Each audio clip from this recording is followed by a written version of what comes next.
नमस्कार मंडळी, मी छाया आपल्या सर्वांचं आपल्या आणखीन एका नवीन व्हिडिओमध्ये अगदी मनापासून स्वागत करते। तर मंडळी, स्वयंपाकघरामध्ये मंदिर असणं, तिथे देवांची पूजा करणं कितपत योग्य आहे? घरातील जुना देव्हारा कोणाला देता येतो का? दिल्यास काय होतं? जुन्या देव्हाऱ्याचं काय करावं? घरातील मंदिरामध्ये अनेक देवदेवतांच्या प्रतिमा असणं योग्य आहे का?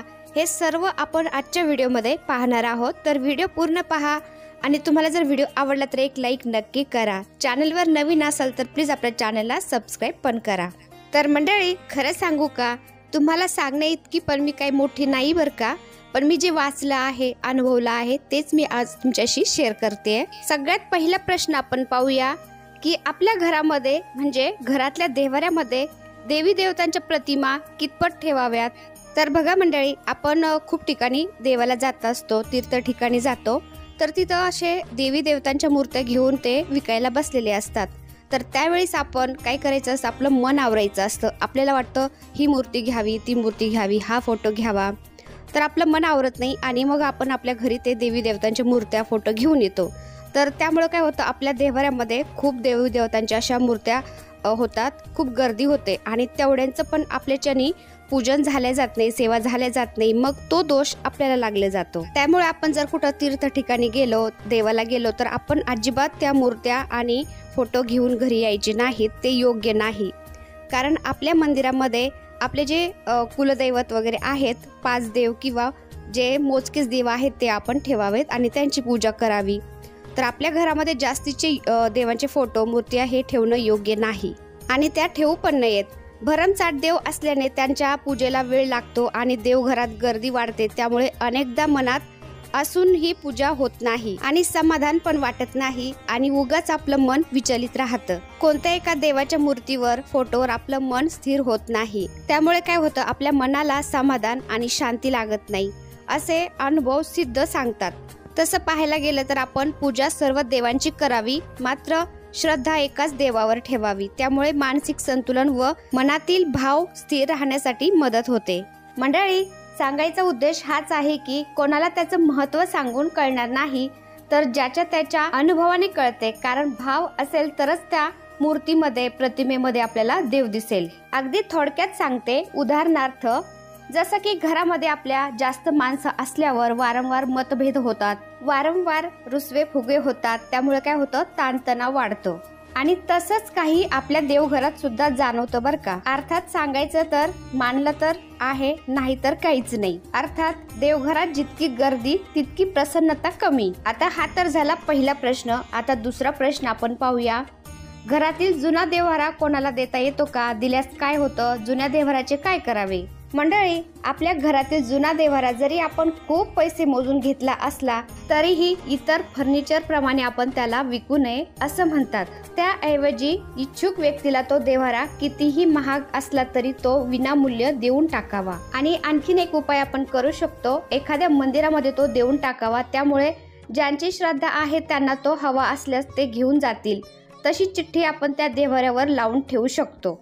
मंडळी, सांगायचं तात्पर्य, पूजेचा देव्हारा हा पूजेच्या कामी यावा, भले मग तो कोणाच्याही घरी गेला तरी चालेल, कारण आपल्यालाही त्याचं समाधान मिळतं। कारण इतक्या दिवस आपल्या देवांचं आपण त्या मंदिरामध्येच पूजन केलेलं असतं। आता हा तर झाला दुसरा प्रश्न। आता तिसऱ्या प्रश्नाकडे वळूया आपण। तर तिसरा प्रश्न असा आहे, स्वयंपाकघरामध्ये देव ठेवणं व तेथे रोजची पूजा करणं कितपत योग्य आहे? तर मंडळी, हा प्रश्न बहुतेक जणांना पडलेला असतो, कारण बहुतेक जणांचं मंदिर हे किचन मध्ये असतं, काहींचं जागे अभावी असतं किंवा काही जण चांगलं मानतात, काही जण चांगले मानत नाही। तर आपल्याला बहुतेक जण असे सांगणारे असतात की किचन मध्ये आपलं मंदिर, देवघर असावं, कोणी बोलतात नसावं। तर हा संभ्रम तयार झालेला असतो आणि मग आपल्याला वाटतं आपण योग्य करतोय की अयोग्य करतोय। तर मंडळी, एक खरं सांगू का, इथे ना योग्य अयोग्य प्रश्नापेक्षा उपलब्ध जागा किती आहे याला महत्त्व आहे असं मला तरी वाटतं। कारण देव भक्तिभावाचा भुकेलेला असतो। भले तुम्ही किचन मध्ये आपलं मंदिर ठेवा, देव्हारा ठेवा, पण तो ईशान्य कोपऱ्यामध्ये ठेवा, म्हणजे काही हरकत नाही। ईशान्य कोपरा म्हणजे काय, आपण सूर्याकडे जर तोंड केलं तर ती दिशा आणि आपली डावी दिशा म्हणजे उत्तर दिशा, यामधला कोपरा ईशान्य कोपरा असतो। तर या कोपऱ्याला आपण जिथे जागा मिळेल तिथे आपण आपले मंदिर ठेवावं आणि पूजा करावी। कारण असं बोलतात की ईशान्य कोपऱ्यामध्ये ईशान्य दिशेला देवांचा वास असतो, त्यामुळं ईशान्य दिशेलाच आपण आपल्या मंदिराची स्थापना करून पूजा करायची असते।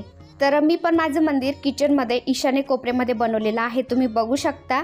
तर मला किचनमध्येच ईशान्य कोपऱ्यामध्ये जागा मिळाली मंदिराला, मी तिथं त्यांची स्थापना केली, मंदिर बनवून घेतलं। तर हॉलमध्ये सुद्धा ईशान्य कोपरा होता, पण हॉलमध्ये एकदम ओपन वाटत होतं आणि आपले देव हे एकदम ओपनमध्ये ठेवत नाहीत, त्यामुळे मी किचनमध्ये माझं मंदिर बनवलं, तुम्ही बघू शकता। आता खूप जणांचा असा प्रश्न असतो की किचनमध्ये मंदिर असल्यावर आपली सावली पडते, शिवपालं होते, तर सगळं नॅचरल आहे, देवांपासूनच आलेलं येते। तर आपण काय करायचं, 4 दिवस एखादा पातळ पडदा लावून द्यायचा, कोणाला तरी घरातल्या सणला सांगायचा पातळ पडदा लावून द्यायचा आणि 4 दिवस तिकडे मंदिराकडे जायचंच नाही, विषय संपला। आणि अजून एक सांगायचं झालं तर आजकाल कसं आहे, फ्लॅट सिस्टम चालू आहे आणि मग आपल्याला ईशान्य कोपरा देवांसाठी मिळेलच असं काही नाही आहे, त्यामुळं नाहीच मिळालं आपल्याला ईशान्य कोपरा देवांसाठी, तर आपण पूर्व दिशेला किंवा पश्चिम दिशेलाही आपलं मंदिर ठेवू शकतो आणि पूजा करू शकतो। फक्त एवढंच आहे की आपण पश्चिम दिशेला जर मंदिर ठेवलं तर आपण उत्तरेकडे तोंड करायचं आपलं आणि मग पूजा करायची। मंडळी अजून एक सांगू का, देवांचं नामस्मरण करण्याची नेमकी योग्य वेळ कोणती? तर याचं उत्तर असं आहे मंडळी, नामस्मरण स्वतःहून होत असतं, त्यास वेगळा वेळ काढून द्यावा लागत नाही। जसा की मनामध्ये द्वेषभाव असला तर शिव्यांचे प्रवाह वाढतात, आपल्या तोंडून शिव्या निघल्या जातात, वाईट शब्द निघले जातात। जसं की आपल्या मनामध्ये कोणाविषयी करुणा असेल, कोणी आपल्यावर उपकार केलेले आहेत, ती भावना असेल आपल्या मनामध्ये, तर नकळत आपल्या तोंडून धन्यवाद, थँक्यू यासारखे शब्द आपल्या मुखातून बाहेर पडतात। मंडळी जेव्हा आपल्याबरोबर काही नकळत वाईट घडतं तेव्हा आपण काय बोलतो, देवाला म्हणतो की काय माझं दुर्भाग्य, काय माझं नशीब खराब आहे।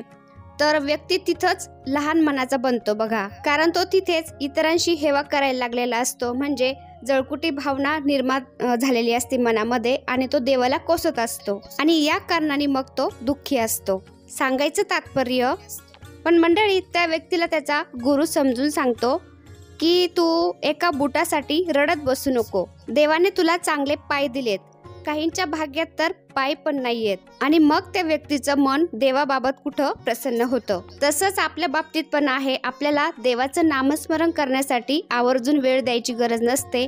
आपल्या मनामध्ये जर भाव असतील तर देवाचं नामस्मरण आपल्या तोंडून आपोआप निघतं, फक्त गुरु आपल्याला वेळेआधी मिळायला पाहिजे, म्हणजे सगळं शक्य होतं, जसं की आपलं स्वामी महाराज। तर मंडळी माझं सांगण्याचं तात्पर्य तुम्हाला समजलं असेल अशी अपेक्षा करते आणि व्हिडिओ इथंच एंड करते। व्हिडिओ आवडला असेल तर एक लाईक करा, चॅनलवर नवीन असाल तर प्लीज आपल्या चॅनलला सबस्क्राईब पण करा। चला तर भेटूया पुन्हा अशाच एका छानशा व्हिडिओ बरोबर, तोपर्यंत बाय बाय, सर्वांना श्री स्वामी समर्थ।